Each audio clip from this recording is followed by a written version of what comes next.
luar biasa, salam perkasa. Masih bersama dengan saya Dr. Eko. Pada kesempatan video kali ini saya akan mencoba memberikan informasi terkait dengan apa-apa yang perlu kita monitor ketika kandang kita mengalami masalah terkait dengan agen infeksius.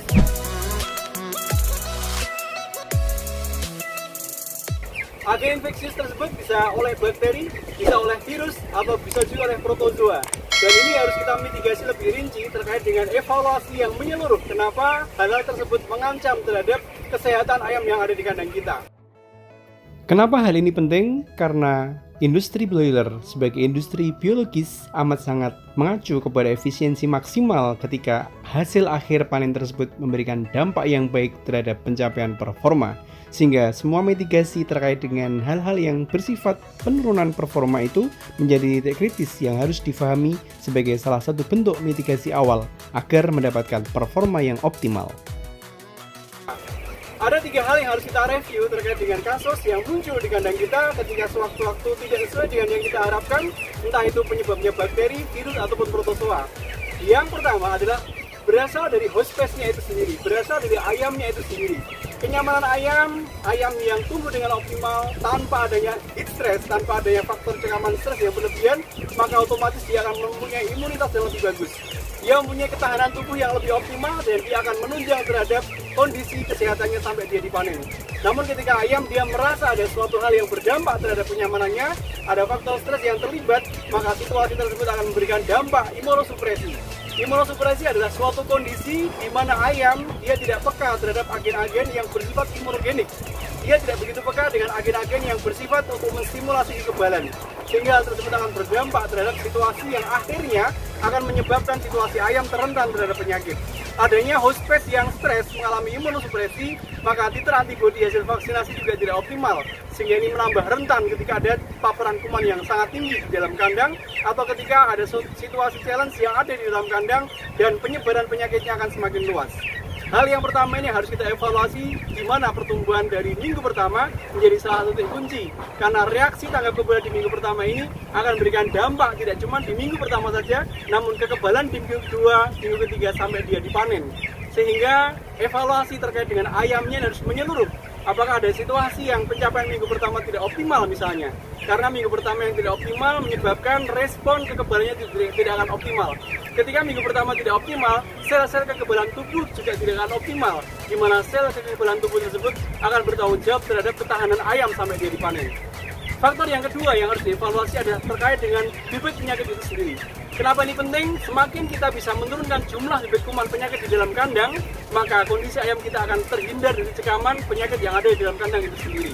Kenapa ini penting? Pada waktu istirahat kandang, betul-betul kita harus meminimalkan jumlah, meminimalkan tingkat patogenisitas penyakit, meningkatkan variasi dari berbagai macam penyakit, sehingga agen ataupun bibit penyakit ini bisa kita turunkan ketika ayam masuk ke kandang.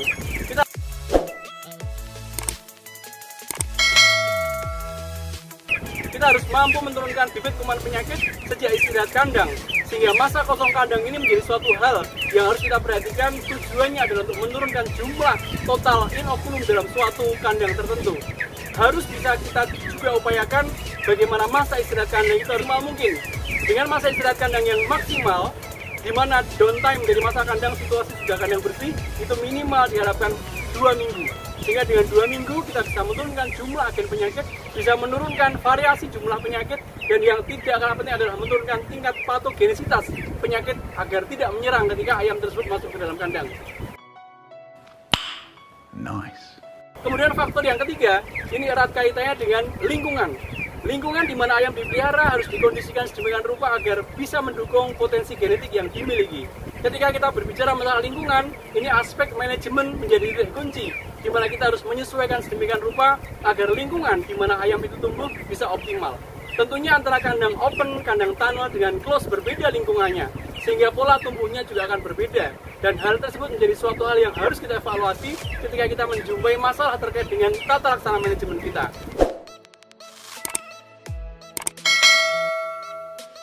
Karena lingkungan yang anaerob misalnya, maka ketika jumlah udara segarnya turun, agen-agen penyakit terutama bakteri yang anaerob dia akan bisa mudah berkembang. Clostridium perfringens penyebab necrotic enteritis dan juga Mycoplasma penyebab CRD akan tumbuh berkembang ketika situasinya anaerob. Sehingga terkait dengan lingkungan di mana ayam dipelihara, kita harus sinkronkan dengan tata laksana manajemen kita. Dan yang tidak kalah penting adalah bagaimana kita memonitor daya topang kandang kita. Karena semakin besar ayam, kandang kita tidak semakin besar. Sehingga urgensi untuk melakukan penjarangan saat daya topang terlampaui menjadi titik yang harus diperhatikan.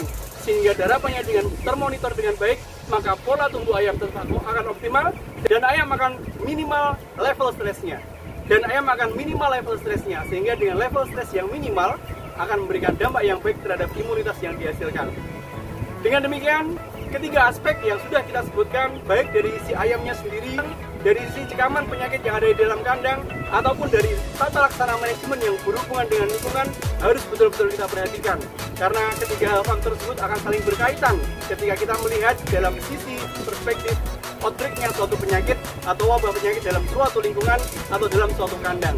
Sehingga dengan mengkoreksi berdasarkan tiga hal tersebut, kita harus melihat bagaimana host space ayam juga harus kita kondisikan nyaman, kemudian lingkungan harus kita kondisikan dengan manajemen yang optimal terkait dengan manajemen pemeliharaan, dan yang tidak kalah penting, biosecurity untuk meminimalkan jumlah total agen penyakit harus kita jalankan dengan baik.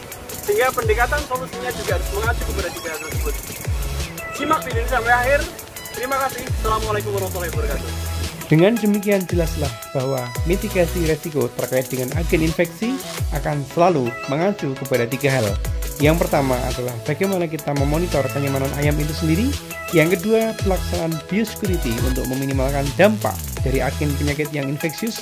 Dan yang ketiga, terkait dengan tata laksana manajemen untuk memanipulasi lingkungan agar situasi lingkungan di sekitar ayam bisa memberikan dampak yang baik agar performa genetik broiler modern bisa tercapai dengan semaksimal mungkin. Demikian video yang bisa kami bagi, mudah-mudahan bermanfaat. Salam pejuang SPCR, salam dahsyat luar biasa, sampai ketemu di video